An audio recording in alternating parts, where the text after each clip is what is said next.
Oh my gosh, are you ready for this? Are you ready for March? I mean, are you feeling lucky? Are you feeling the springtime vibe?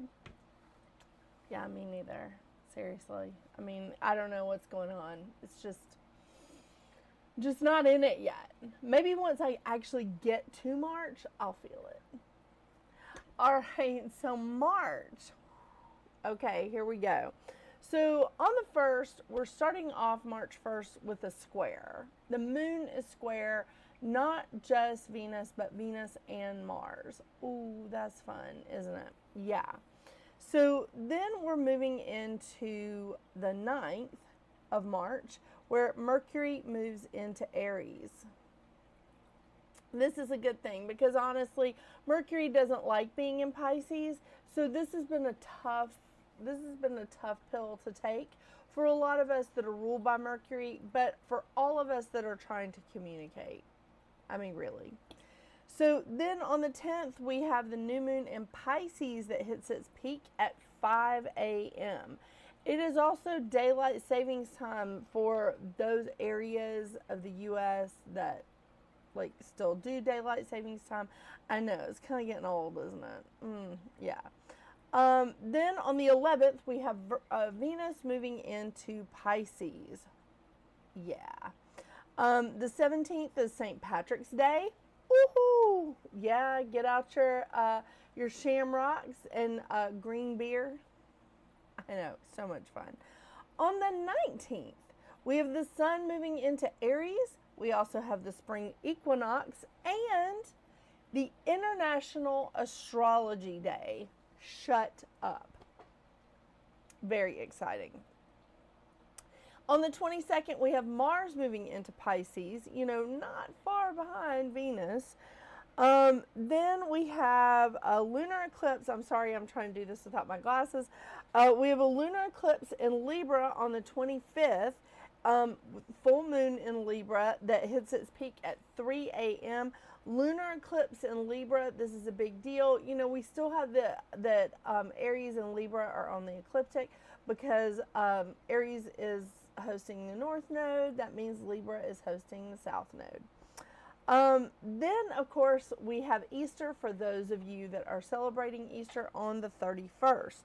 Now, at the end of March, that leaves us with one planet plus South Node in air, two planets in Earth, two planets plus North Node in fire, and four planets in water. So we've got Pluto in Aquarius, Mars, Saturn, Venus, and Neptune in Pisces. In Aries, we've got the Sun, Mercury, and North Node. In Taurus, we have Jupiter and Uranus. And in Libra, we have South Node. All right. So now that you kind of know the layout, what's happening, like mostly astrologically, I water it down a lot for the intro to numerology, mostly because this is numerology and not astrology. But it's important that you know some of the stuff that's going on astrologically because it can affect you like throughout the month. So that's why I do it that way.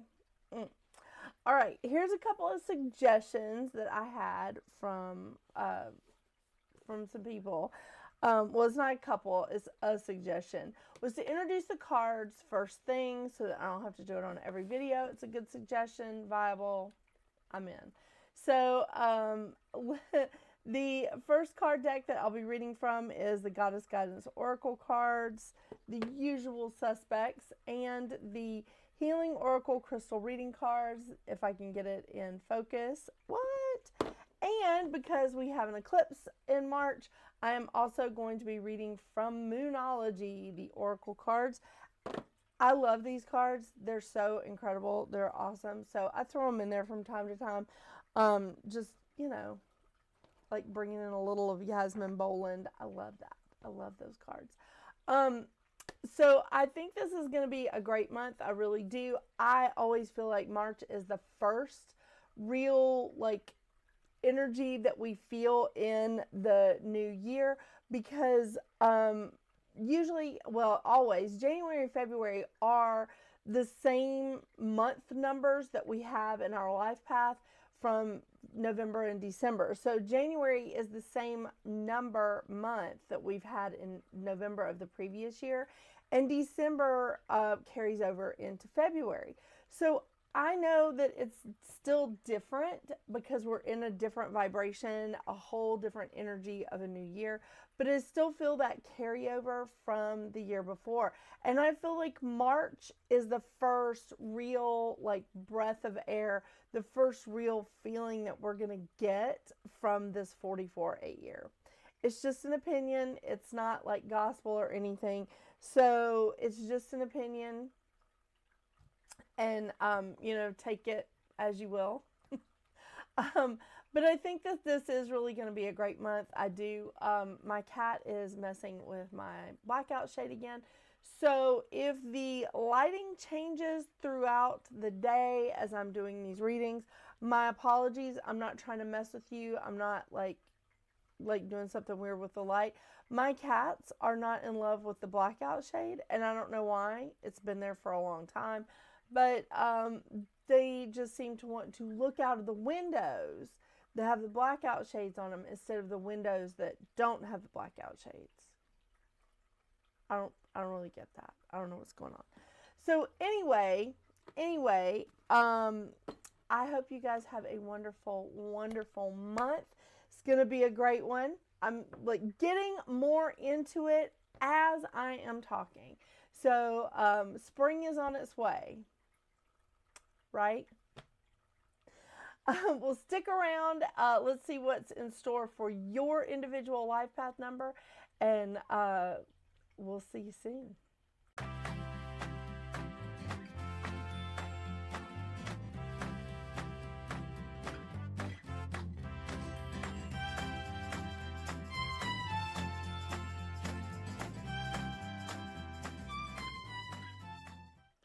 Hello, Life Path 2, and welcome to your numerology for March.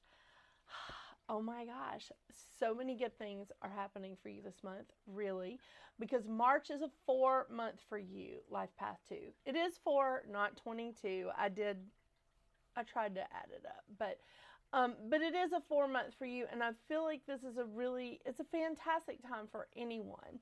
4 is all about building.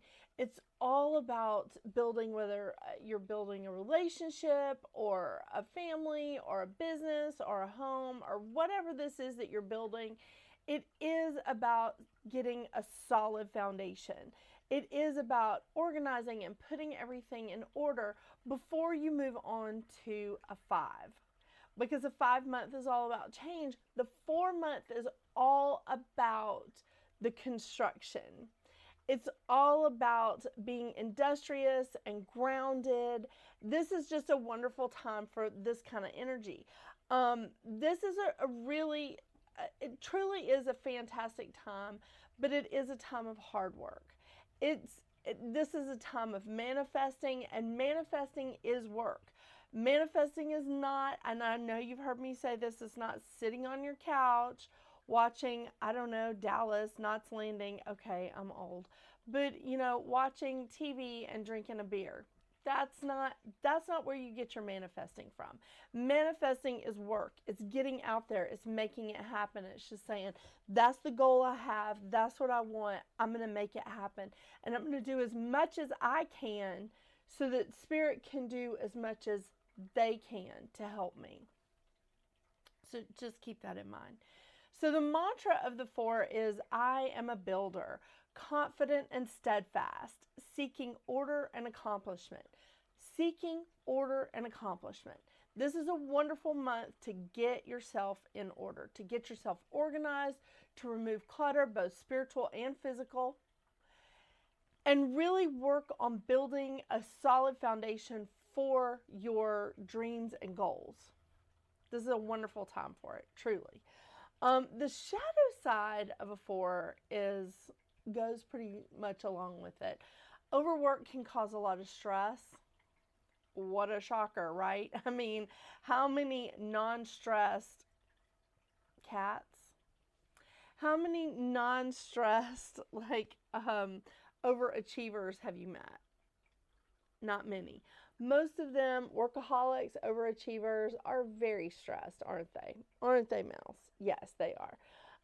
You can also get impatient this month. Impatience seems to go along with building because people want to see things getting built a lot faster than maybe it's possible. It takes time to build a relationship. It takes time to build our dreams. It takes time to work through things to get to our goals, to get to that level of accomplishment. The other things are like closing your mind to new ideas or different ideas. Maybe there is a different way for you to accomplish your goals. Don't close your mind to it. Don't like scoff at someone who is trying to give you constructive criticism. Okay? Which leads me to the next one, which is argumentative. When you just want to argue and say, no, no, no, we're going to do it my way. We're going to do it my way. There's no other way. This is not entirely true. And let me tell you why. It's just, you have to open yourself up and say, okay, maybe Spirit sent them. And maybe there is a component in what they're presenting to me that might help.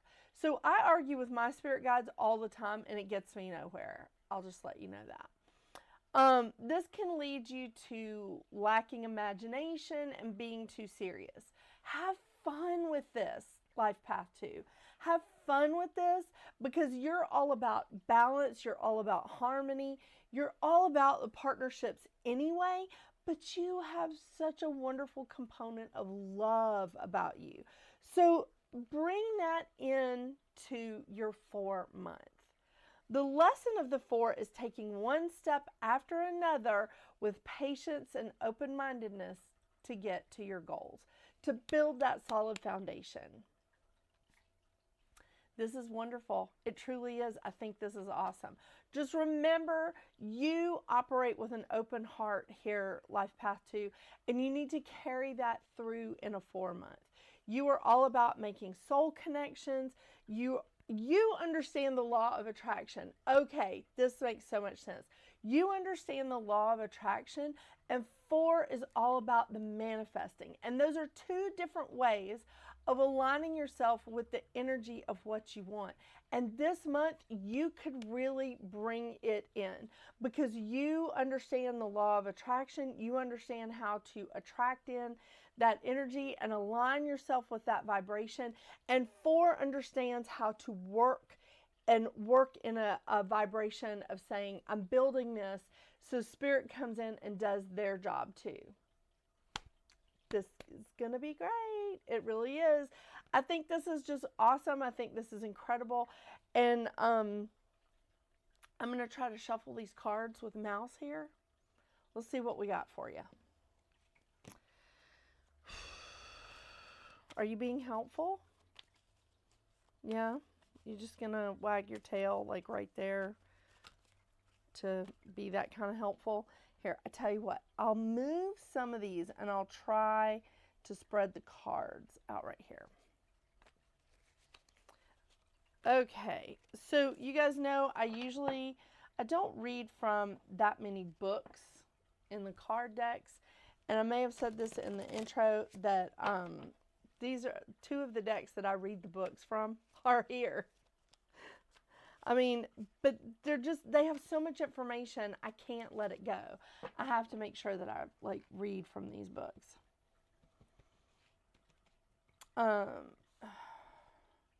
Really, I mean, he's like, look at how much space he's taking up here. Ooh, orpiment, success. That's fantastic. That is fantastic. Okay, you don't have to lift your head and stare at me. I am not in your way. I just want to remind you. I mean, you know, you could lay right there or right there or right there. There's lots of different places you could lay.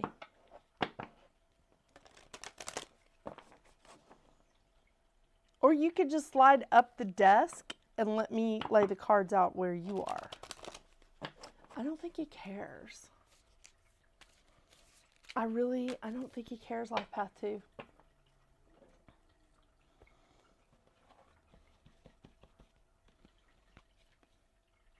Ooh, new moon in Gemini, communication is key.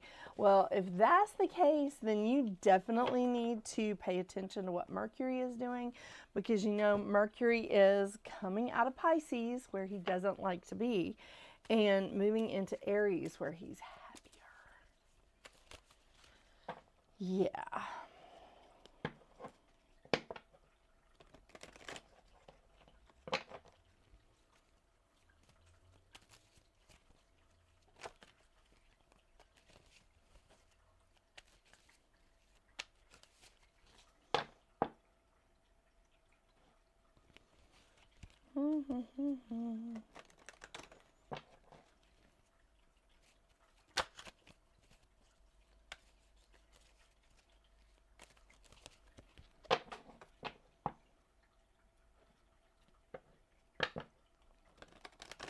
Really isn't making it easier because he is slowly sliding up. Do you see this?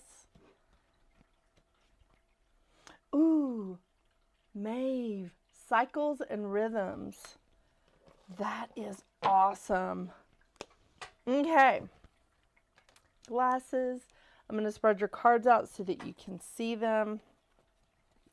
Okay, Maeve, cycles and rhythms. I love this card. Honor the cycles of your body, energy levels, and emotions. Very interesting. Okay, and the next card is Orpiment. It is success. Let's see if I can find it. Yes. Okay. The medicine of Orpiment encourages you to strive and succeed in everything you put your intention and energy into. It works intimately with the element of fire as it burns through any doubts and brings a deeper sense of focus, strength, and embodiment of self. In this space, you can find the recipe for success and the support of the universe to manifest your dreams and passions. That is so perfect for you. Oh my gosh, this is a manifestation crystal. It allows you to connect to new projects and ideas and connects to the warrior energy within, creating strength and courage in your life.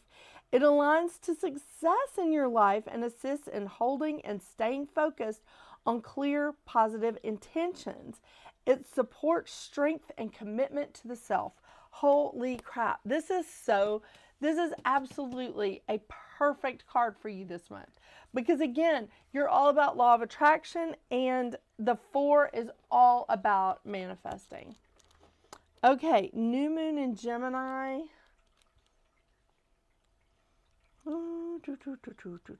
Virgo, Leo, Cancer, and Gemini. Okay.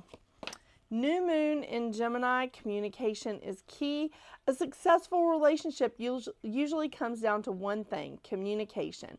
And the new moon in Gemini card is all about the start of a new cycle for communicating with the person at the center of your question. Talking things through is the answer to whatever you're asking about. If you can't talk to that person, you can journal about it to yourself. I like that. Emails, text messages, and all other forms of communication will also help you now. If the issue you're asking about concerns a sibling or a neighbor, there's a new start coming, a time to wipe the slate clean and start over. This card could also suggest that you've been too frivolous lately, and need to get grounded again. But most importantly, drawing this card emphasizes the need to communicate. Write a list of all the people you love most and see if you're prioritizing them. And really, again, you are all about the relationships. And 4 is all about helping you strengthen and build relationships. Love this. Love it, love it, love it. Thank you for joining me today, Life Path 2. I really appreciate your support on my channel. Don't forget to watch your zodiac readings for the new moon and the full moon, and some of the new stuff that I have coming out on my playlist, Reviewed at the Round Table. Some of those shows that are currently on there are from my other channel that I've just sort of brought over, but I'm changing them. So I'm updating them, I'm making them fresh, so it's all good. You'll let me know how you enjoy them. I mean, maybe you'll like the updated versions better. All right, thank you again for joining me today. I hope you have a wonderful March, and until we see each other again, get out there and make your magic. Bye.